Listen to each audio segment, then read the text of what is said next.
Can the markets muster up a continued rally today as we approach the end of the quarter?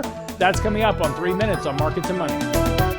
So yesterday we talked about the fact that we're now approaching the end of the quarter. This week we've got $30 billion worth of rebalancing as mutual funds, hedge funds, pension funds, etc. all have to rebalance their portfolio for window dressing and reporting by the end of this week. So again, there's been an upward bias to markets here over the last few days. Last week, of course, a very strong rally, 6.5% for the week.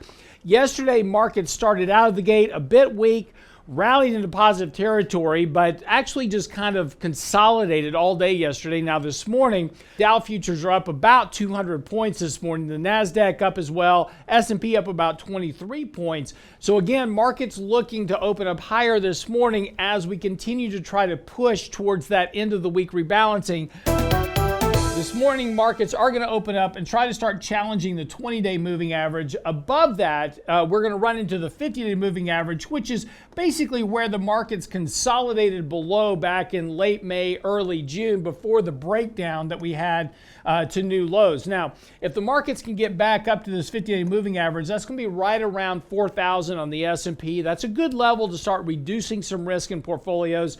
Yesterday, shortly after the open, as the market dipped, we added a little bit of exposure to our portfolios just to potentially participate with what's left in this advance here over the next couple of days. We'll take that exposure back off as we end this week.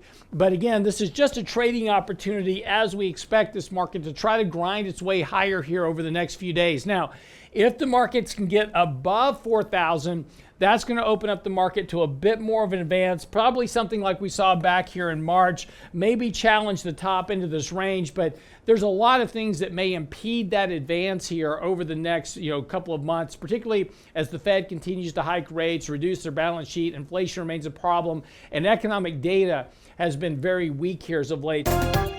Right now, all these rallies are simply opportunities to rebalance risk, take money off the table, and lower your exposure to equities until we start to see the markets actually try to bottom here.